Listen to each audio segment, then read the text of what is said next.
kemudian belum di approve ataupun istilahnya itu belum divalidasi oleh Avok, ya kita nggak bisa submit proposal. Jadi tunggu di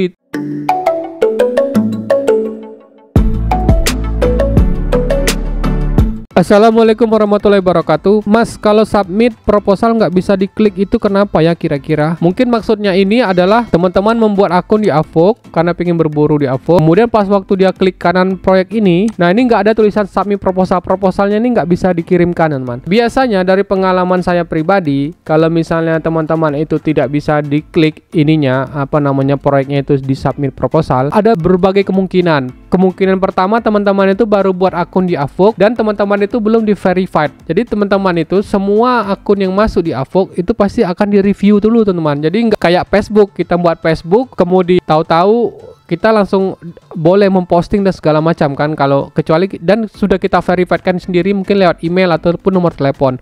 Tapi kalau di Avok, kalau kita mau berburu di sana kita harus di verified dulu, teman. Jadi baru bisa diterima, teman. Jadi kalau teman-teman baru buat akun baru kemudian belum di approve ataupun istilahnya itu belum divalidasi oleh Avok, ya kita nggak bisa submit proposal. Jadi tunggu di review dulu oleh Avok. Atau bisa juga yang kedua karena di suspend, teman-teman. Itu bisa juga. Biasanya akun-akun yang lama nggak menghasilkan uang itu di Avok jarak 2 atau 3 bulan sejak dia bergabung dan diterima, dan dia sudah misalnya diberi waktu dengan Avok selama 3 atau 4 bulan dan dia tidak dapat proyek atau bisa pecah telur. Nah itu bisa jadi akun teman-teman itu di suspend atau diblokir. Jadi teman-teman nggak bisa juga mengirimkan proposal kayak gini, teman-teman. Yang bisa saya pikirkan karena itu adalah pengalaman pribadi saya perihal Avok. Memang kalau kita baru pertama kali buat akun dan belum diterima, istilahnya belum di verified atau di review oleh Avok, itu kita belum bisa, teman-teman, mengirimkan proposal. Kecuali kita sudah diterima dan ternyata 2-3 bulan misalnya kita nggak bisa dapat proyek di Avok, ya otomatis ya kita bakal diblokir akunnya atau disuspend.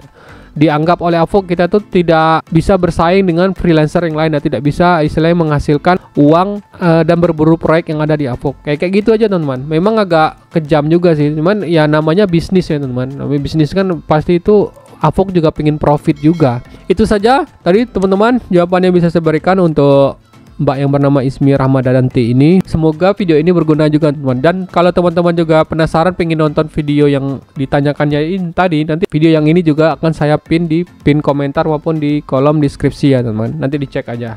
Kalau misalnya teman-teman ada pertanyaan lagi, nanti silakan aja, nanti teman-teman bisa berkomentar di kolom bawah ataupun ingin menambahkan juga, nanti teman-teman bisa juga berkomentar di kolom bawah ya, teman-teman. Oke, kalau gitu sampai ketemu di tutorial Mas Vlogger berikutnya.